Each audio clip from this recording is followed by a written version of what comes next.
কাজের সূত্রে বেশ কিছুদিন ধরেই আমি কালিম্পংয়ে। সেদিন সকাল সকালই ফাদার ফেলিক্সের ফোন। তিনি ফোন করে জানালেন স্থানীয় বেকারির থেকে কিছু প্যাটিস প্যাক করে স্কুলে নিয়ে আসতে।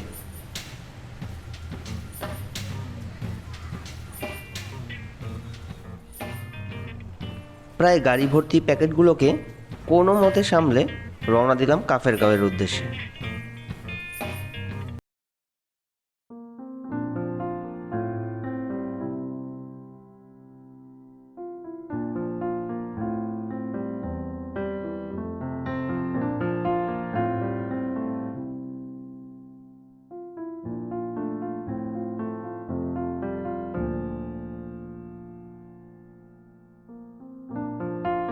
রেলি, বাখিম ও কতগুলো নাচেনা গ্রাম পাহাড় অতিক্রম করে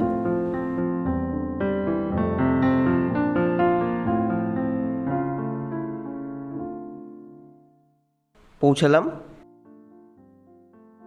সেন্ট স্টিফেন্স একাডেমিতে। সেদিন ছিল স্কুলের অ্যানুয়াল কন্টেস্টের ওপেনিং সেরিমনি।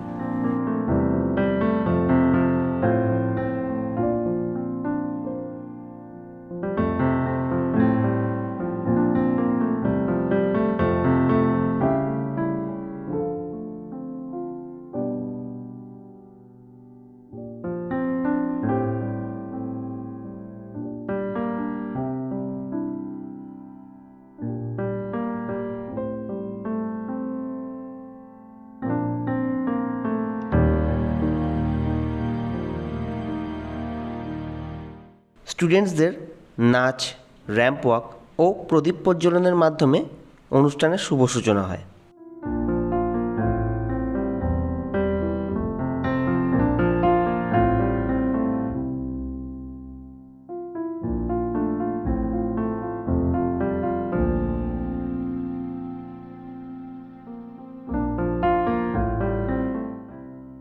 অনুষ্ঠান শেষে আমি প্রথমে মহেন্দ্রের বাড়িতে যাই।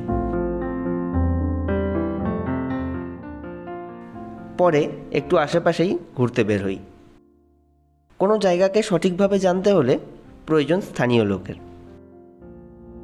আমি স্থানীয় বন্ধু থেকে কাফের ও লোলেগাঁও সম্পর্কে অনেক কিছু জানার চেষ্টা করি। কালিম্পংয়ের কিছু কিছু জায়গা অদ্ভুত সুন্দর। প্রকৃতির কোলে নিমেষেই নিজেকে হারিয়ে ফেলা যায়। গল্প করতে করতে এসে পৌঁছালাম লোলেগাঁওয়ের হ্যাঙ্গিং ব্রিজে।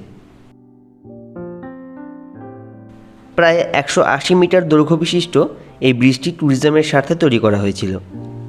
এটি লোলেগাঁও ক্যানোপি ওয়াক নামেও পরিচিত।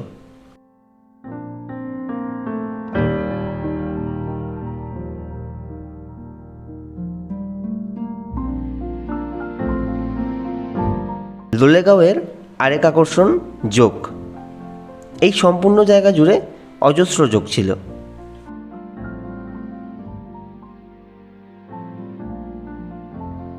হঠাৎ দেখলাম দিলীপ জঙ্গল থেকে কিছু একটা সংগ্রহ করছে। জিজ্ঞেস করতেই জানতে পারলাম এটা আইচিলো। ঠিক স্বাদটা কেমন তা আমার এক্সপ্রেশন দেখেই বোঝা যাবে।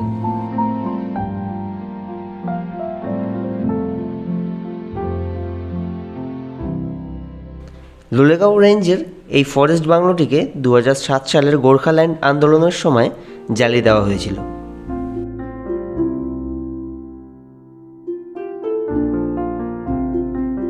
ঠিক তার সামনেই একটি গোলাপ গাছ জন্মেছে।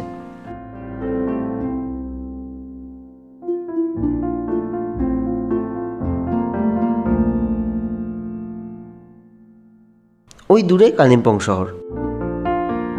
বন্ধুর বাড়ির ব্যালকনিতে বসে সূর্যাস্ত উপভোগ করছিলাম।